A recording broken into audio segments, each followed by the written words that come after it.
This story contains a strong friendship of the opposite gender, but they both fall in love with the same person, how their company changed and evolved into an envious relationship. Nora and Albert were inseparable friends. They were neighbors. Albert's parents came to Nora's neighborhood when they were just 2 years old.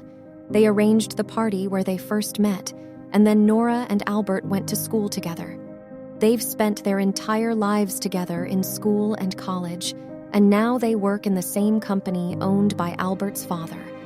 Their relatives believe they will eventually marry each other, but Nora and Albert both know it's not possible because Albert is attracted to boys. Nora is the one who supports Albert's businessman father, who is very strict but loves Nora more than his daughter, Emily. He listened to Nora and accepted Albert's feelings. Nora and Albert know both of their feelings. They know each other very well.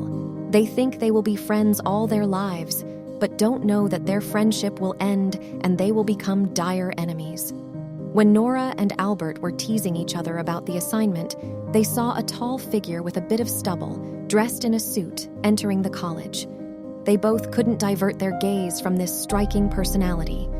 The person approached Albert, and with a mesmerizing smile, he raised his hand and said, "Hi, I am Isaac."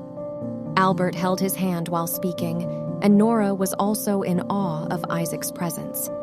Albert prayed he wasn't straight, while Nora hoped he wasn't gay.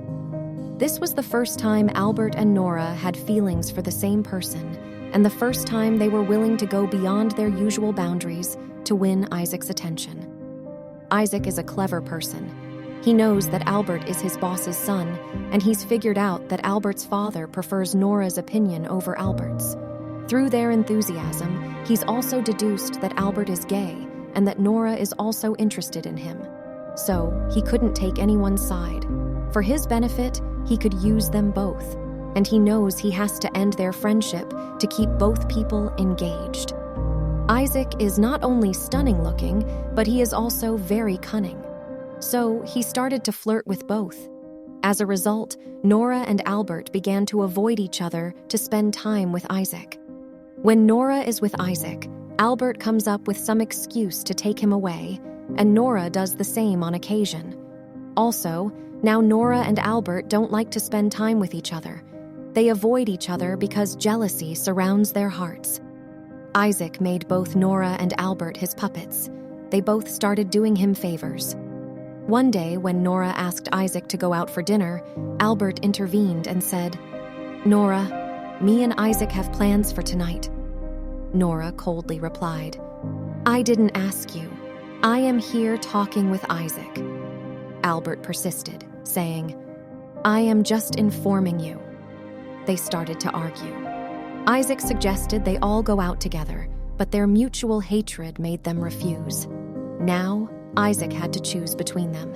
He hadn't expected this situation to arise so soon, especially since he had just borrowed $10,000 from Nora and $25,000 from Albert, promising to repay them when he received his salary. He explained that he was broke now, and both willingly helped him. He had intended to take more from them, but Albert's father had caught on to his scheme and was about to expose him. It was time to break their hearts and leave. Isaac said, "Don't worry, both of you. I will bring my girlfriend." When Nora and Albert heard about the girlfriend, they exchanged glances. Isaac excused himself and never returned. At that moment, Nora and Albert realized their mistake. How could they end a friendship over someone with an attractive personality? They resolved not to fight, and that resolution was held until Abbott arrived at the office.